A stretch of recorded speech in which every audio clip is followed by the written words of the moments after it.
कि शिक्षा वो शेरनी का दूध है जो पिएगा वो धारेगा।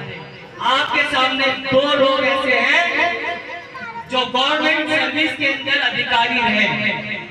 एक हमारे बीच में जो साथी से चलकर जो संगम बिहार के एरिया में आपके पास जो आपको बताने की कोशिश कर रही है कि शिक्षा क्या होती है, उन्होंने शिक्षा हासिल कर एक रजिस्टर्ड ऑफिसर बने।